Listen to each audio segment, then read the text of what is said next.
Princess Diana Estrada, a BSBA financial management student, a sister, a friend, and most importantly, a work in progress. I grew up in province where life is peaceful on the outside but full of quiet battles on the inside. There is a verse that anchors me. God is within her, she will not fall. Psalm 46, verse 5. This reminds me that even when I feel broken or tired, I am never truly alone. Let's get to know me more. According to the Big Five personality traits, I score highest in conscientiousness, which means I am thoughtful, well prepared, and detail oriented. I like having structure in my life and I do my best to stay organized. But I also learned that I am low in extraversion and neuroticism, which means I prefer deep, quiet spaces, emotionally steady but often keeping things to myself. From the multiple intelligence tests, I discovered my strengths are in existential intelligence.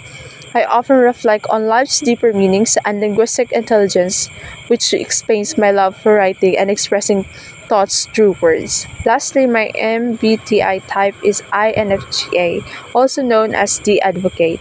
I am introverted, initiative, and guided by strong inner values. I lead with my heart, but I also think deeply before I act. To be honest, these results made me feel seen, not because they tell me who I am, but because they mirror parts of me I've always known but never had words for. Here are my K life experiences. My parents' separation at 13. This moment changed everything. Before that, I loved dancing, playing games, and being active.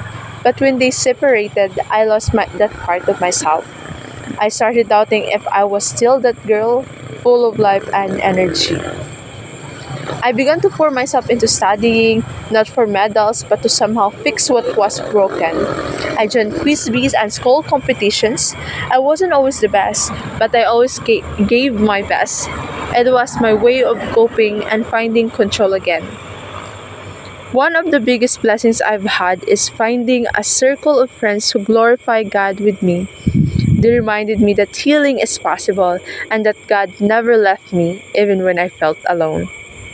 At my core, I find strength in resilience and a deep seated faith. Life has its inevitable bumps, but I've learned to rise again. Anchored by what I believe in, I'm also someone who puts thought into my actions and isn't afraid of hard work. When I commit to something, I give it in my all. And perhaps most importantly, I'm deeply reflective, constantly seeking to understand myself and the world around me on a deeper level. Of course, like everyone, I have areas where I'm still growing. I can easily fall into the trap of overthinking, sometimes analyzing situations to a standstill. And if I'm truly honest, I sometimes let past doubts creep in, questioning the talents I've already demonstrated. It is a work in progress, this learning to fully embrace my capabilities.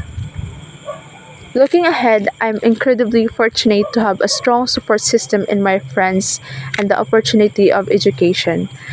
These are invaluable resources fueling my growth.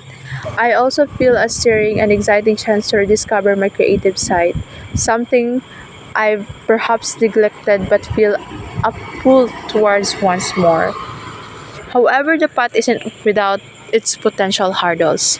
The fear of not meeting expectation can sometimes feel like a heavy weight, and I recognize that allowing past pain to linger could hold me back from fully stepping into my potential.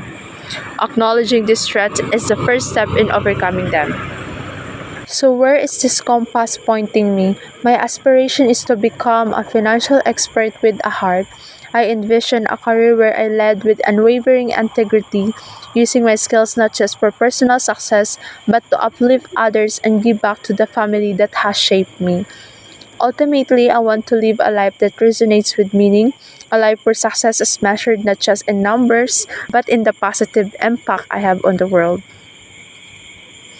This journey of self discovery, of honestly looking at my strengths and vulnerabilities, my hopes and my fears, has become incredibly insightful. It has revealed something profound that I am still healing, still very much a work in progress, and that's okay. In fact, more than okay, it is a testament to growth. I've learned that I don't need to try and recapture a past version of myself. Instead, I have the beautiful opportunity to build someone new, someone stronger and more aligned with who I am becoming, guided by faith, surrounded by love, and driven by purpose. And to my future self, when the road gets tough and doubts inevitably surface, please don't forget how far you've come. Remember the resilience you've already shown. You are not defined by your setbacks, by the stumbles along the way, but by your comebacks, by your unwavering ability to rise again.